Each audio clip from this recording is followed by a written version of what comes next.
prioritizing and responding to emails promptly. Kailangan iset natin ng clear yung priorities. Okay?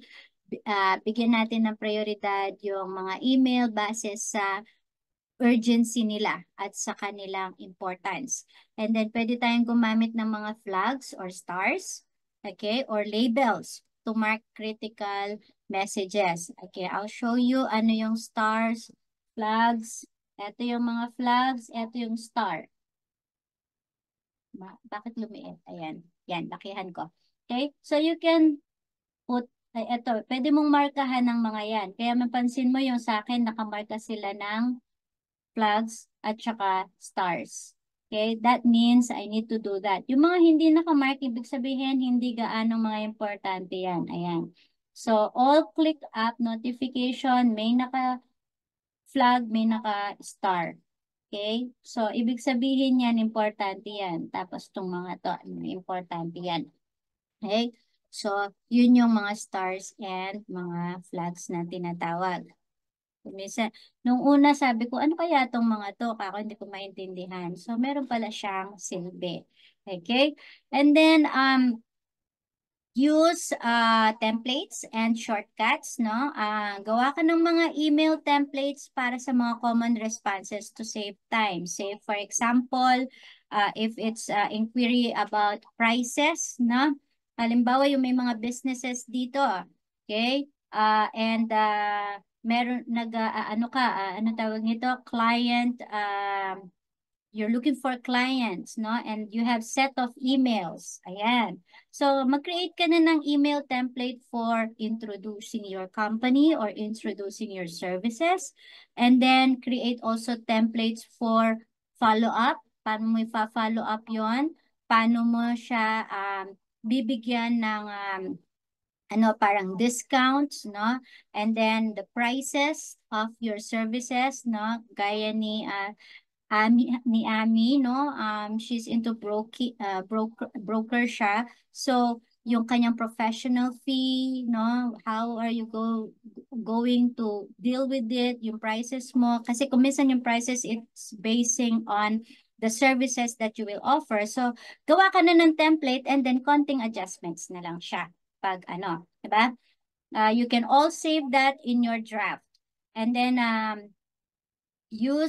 establish response time frames, no? Kailangan you have to have an aim to respond on urgent email. Say, for example, within a few hours, kailangan lahat ng urgent email ay na-address, na-replyan, or na-forward kung kanino concerned department siya.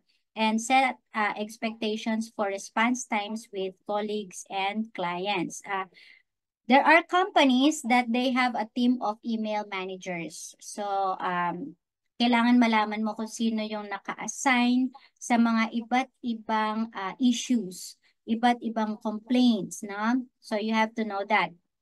Delegate effectively, no? So, yun nga, you have to delegate the emails to the appropriate team member, no? Kailangan clear yung instruction and there is an expectation para yung communication hindi napuputol.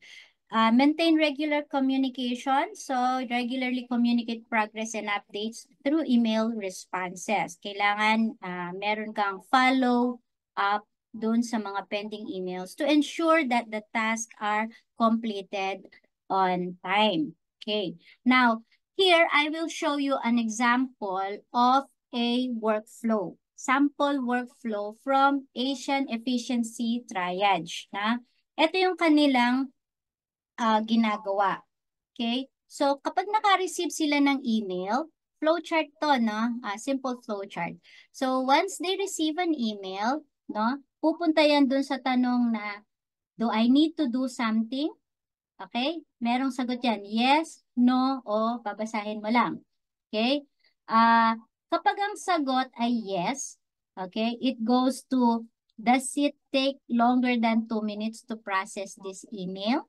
Pag yes ang sagot, okay, saan siya pupunta? Sa task manager. And then after kay task manager, pupunta na siya sa archive messages. Okay? Now, kung hindi naman aabutin ng 2 minutes, okay, pupunta siya sa reply immediately. And then, after replying immediately, it goes to the archive. Now, kung wala ka namang kailangan gawin sa kanya, babasahin mo lang siya.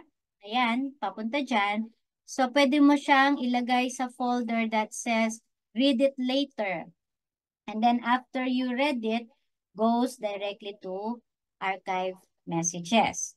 Now, kung wala ka naman dapat gawin sa kanya, ang susunod na magiging tanong ay, will I need this later? Ayan. Okay, so if you need this later, okay, pag sinabi niyang yes, you need it later, so ilalagay mo siya sa isang folder or subfolder that pwede mong ipangalan na reference file. Okay? Now, if you don't need it later, you can delete it para bawas clutter din yon. And then, pag nailagay mo na siya sa reference file, no, you can put it on archive messages. So that is the simplified version of a email management process. Okay? Now, eto naman. Medyo complex ito. Okay? So, this is managing email by a team of virtual assistants na. So, very efficient yung method na to coming into your inbox para maging productive ang bawat isa. Okay? See that? Ang dami, no? Okay. So, staff. Okay? Umpisa siya dito. Start. Okay? Inbox. Now, is it actionable? Kapag yes siya, ang susunod na tanong, will it require more than one action? Okay? Pag yes ang sagot, pupunta siya dito sa if multi-step, it is a project. So, pupunta siya sa folder ng project. Okay? And then after that, will I work on it now? Pag yes ang sagot, then pupunta siya dun sa project plans. Okay? And if the answer is no, i-incubate mo na lang siya. Kumbaga, parang read it later. Parang ganon. Now, if it's not actionable, pwedeng dalawa. You can eliminate it. Okay? I-delete mo na siya kaagad, which is going to the trash. Or you can also file it sa reference folder file para sa later on, baka mamaya pwede mo pa siyang magamit. Okay? Now, if dito, balik tayo dito sa is it actionable? And then the answer is yes. And then, does it require more than one action? If the answer is no, ang tanong naman is, what is the next action? Is it to be done by me? Okay?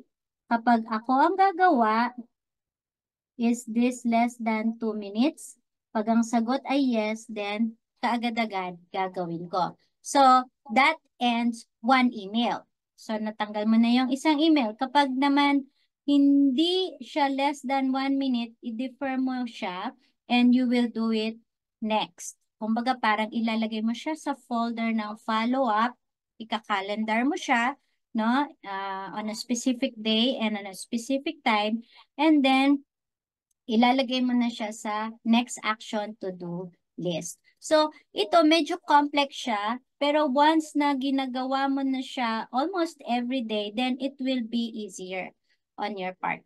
No? So, this is a flowchart of a team of email management VA na pwede nilang sundin. Okay.